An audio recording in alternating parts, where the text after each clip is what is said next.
ஒரு காலத்தில் ஒரு பெரிய காட்டில் ஒரு யானை சுற்றித் திரிந்தது.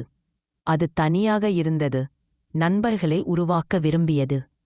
ஒருநாள் அது சுற்றித் திரிந்தபோது ஒரு குரங்கை சந்தித்தது. நீ என் நண்பனா யூபாயா என்று அது குரங்கிடம் கேட்டது. நீ மரத்திலிருந்து மரத்திற்கு, கிளைக்கு கிளைக்கு தாவி எங்களுடன் வேடிக்கை பார்க்க முடியாத அளவுக்குப் பெரியவள்.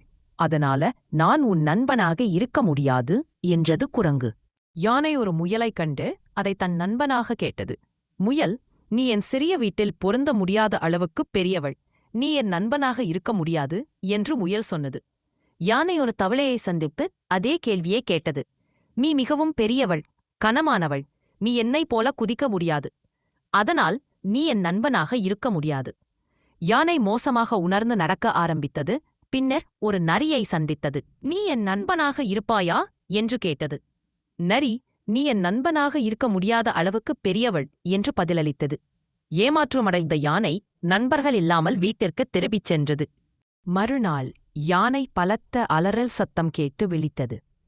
படுக்கையிலிருந்து எழுந்து முன்கதவை திறந்தபோது அனைத்து விலங்குகளும் பயந்து அங்குமிங்கும் ஓடுவதைக் கண்டது. யானை ஒரு குரங்கை நிறுத்தி, என்ன நடக்கிறது என்று கேட்டது. காட்டில் உள்ள அனைத்து விலங்குகளையும் ஒரு புலி தாக்கி வருவதாகவும் அவை தங்கள் உயிரைக் காப்பாற்றிக் கொள்ள ஓடுவதாகவும் தெரிந்தது. யானை சிறிய விலங்குகளுக்கு உதவ விரும்பியது. புலியிடம் செல்ல முடிவு செய்தது. தயவு செய்து ஐயா, என் நண்பர்களை கொல்லாதீர்கள், அவர்களை விட்டுவிடுங்கள் என்று யானை வற்புறுத்தியது. புலி சிரித்துக்கொண்டே யானையை தனது சொந்த வேலையை பார்க்க சொன்னது. புலியை தடுத்த என்ன வழியுமில்லை. அதனால் யானை புலியை உதைத்து பயமுறுத்தியது.